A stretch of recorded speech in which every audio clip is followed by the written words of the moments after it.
why Wolves will be even more bitter leaving was the fact that they were the better team. Yeah, look, United have won a watch here. They were not good. They were completely outplayed for long periods from a side that, you know, obviously this club are a little bit in disarray. Although Gary O'Neill coming in, Gary O'Neill was very unfortunate to be sacked last year after what he did at Bournemouth. But he got sacked. But once again, you know, let's look at Mount struggled. Rashford not the same through the middle. Fernandes not great. Casemiro looked a little bit laboured. And our old friend Anthony on the right-hand side, Mr. Flash in the pan, once again got the hook. So no, the only reason United, there's two reasons United have won 3 points here. One, the officials, and two, Wolves continue to struggle to get somebody to put the ball in the net. For all Cunha's great play, the finishing wasn't great. Why were they so flat, United, Steve? To be honest, when I'm watching it, I was thinking, this looks like Manchester United of last year. They had, particularly at home, they had a lot of performances where they ended up winning the game where they were outplayed and they weren't the best side. And you and I were arguing about the defence a couple of weeks ago. And you can't say defensively they were great because, again, you have to put it down to Wolves' lack of finishing. And it's really Wolves' fault, you know. I really, if I'm Ten Hag, I'm looking for positives here, and the only positive is, as I said, the one from they had last year. This team just keeps grinding because that's all they did today. They just ground it out. They didn't. I don't remember other than the goal, there wasn't one chance that I would say they should have scored. Or was there any particularly great play? Any time they got anywhere near Wolves' box, Wolves had turned the ball over and it was a break. Now, listen, I grew up in an era when you went to Old Trafford, they had you pinned in. This Manchester United that has carried on from last year is still more of a counter-attacking side. And it's a counter-attacking side that doesn't have a spearhead. Because Rashford showed us today that he's not the same player through the middle. All the talk about Garnacho coming off the bench, particularly in the last season, and showing us what he's got, well, he was given an opportunity and he failed miserably. Again, as did Anthony on the other side. So it's a victory for United, but it's down to just grinding it out and being fortunate that the opposition couldn't take any of the chances that they created. I think the worry for Ten Hag is, and it's only match day one, and we know how bad they were at the start of last year. They were horrendous, and they turned it around, to be fair. But I think the worry for him is that, you know, there's not been a lot of signings come in. Obviously, Anana's been one of the big ones, but he sits back and he looks at Liverpool not getting some of the players, but certainly bidding for them. They have got, obviously, Szoboszlai's come in and McAllister, two big signings, but they bid big money for Caicedo. They bid for Lavia. Chelsea are doing the same. They're not in the market. They don't have the finances to be in the market for it seems, any more big players. And yet they've been ran ragged by a Wolves side who've had a problematic pre-season. So if Wolves are going to do that to you at home, unless they can turn this around on the training ground, if Wolves are doing this to you at Old Trafford, how's that going to work for the next 5 or 6 games until you get up to speed, playing against better sides than Wolves? That would be a concern if I was Eric Ten Hag. Nathan, were you surprised by United today? Yeah, I think I was, to be honest. I fancied them to do quite well this season. I think the way that they started, you know, you could see Onana getting lots of touches on the ball, but they really struggled getting Rashford into the game very early doors. And some of their attacks, they were just coming up so short. Some of those final balls, I think at times Garnacho was being bullied, same for Anthony as well. And Wolves just looked like a very well-drilled side, and they played well. I think their ability to break through United's lines by people running with the ball, I think that is a big concern, because it wasn't just Cunha, you know, sometimes it was Nuri, it was other players. There were 3 or 4 that could just all of a sudden make a break, and then before you know it, they've got like a numerical advantage driving towards United's goal.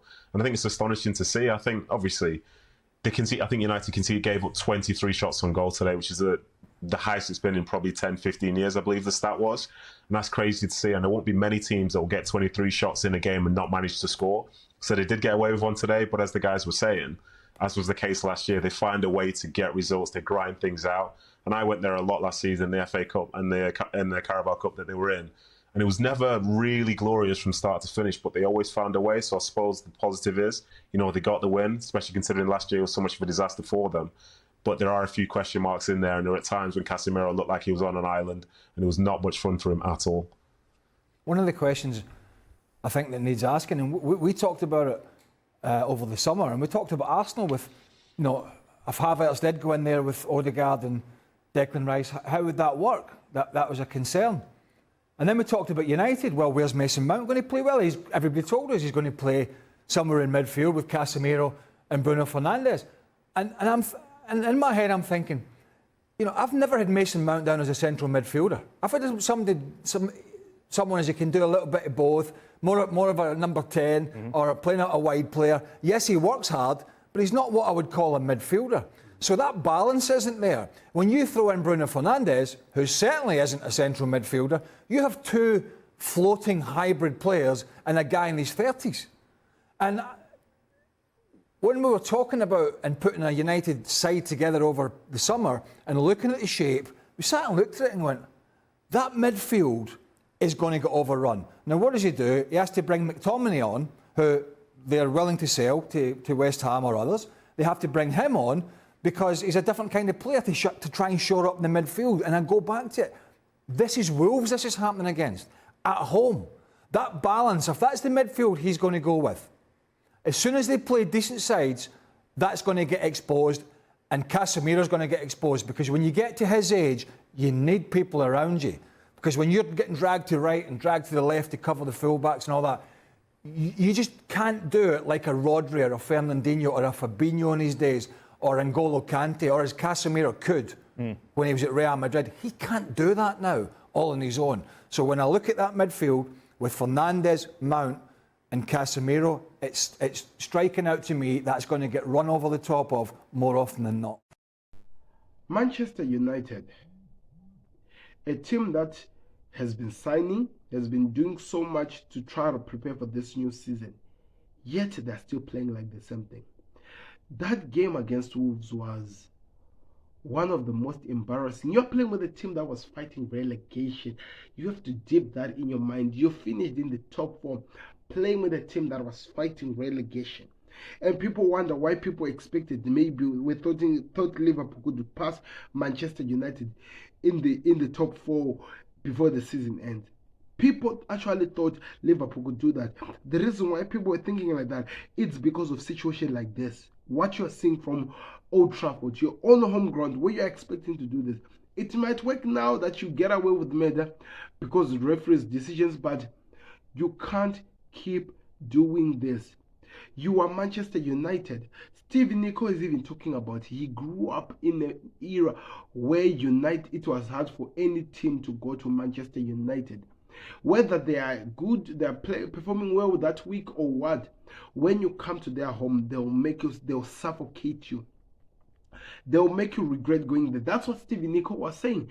But it's at all nowhere near to the identity of Manchester United as a club. This has officially taken away the identity of the club. They are just a team that is trying to rely on counter-attack. If Marcus Rashford does not score, they're in trouble. If people, for example, today, people like Varane doesn't come and pull out a worldie at the time of attacking, who's expected to be a defender, is in the 18 area. That doesn't happen. They are relying on chances. Okay, maybe this is the first game of the season, they would improve. But we were told that Eric Ten Hag is creating something new. Something would have changed with United. But when you think about it, look at where we are now. Look at what's happening right now. It really feels like nothing has moved. They are still stuck in the same position where they were Manchester United.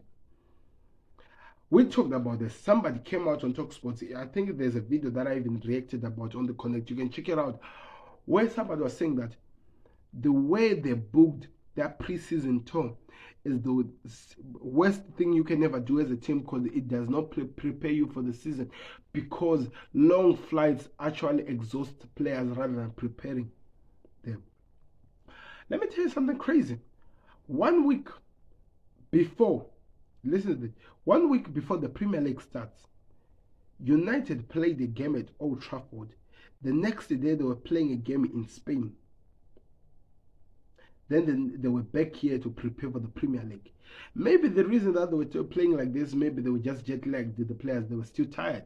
Because I don't think there's any team that did more traveling in the Premier season than Manchester United. But what I'm talking about is this. Rather than all of this, performance like this will hurt them. The only reason why they survived is because Wolves are still with the same problem. They cannot finish their dinner. And secondly, another official decided to become a savior of Manchester United and give them a pass on a situation where they should have been questioned and something could have been done. So, I don't know if I'm being harsh. I don't know if I'm saying something that I'm not supposed to say. But this cannot continue. Especially if they're talking about challenging for trophies that are really meaningful. Anyway, I've said them all my piece. I hope you guys have learned something. Let me hear your thoughts in the comment section. Do me a favor, click the like button, subscribe to Connect. Check out, I've just released my thoughts on the Premier League weeks and all the news that is happening here that is taking the world by storm. You can let me know if you agree with them or what, and tell me what you think of the transfers. I'm out. Click the like button, subscribe to Connect. Peace.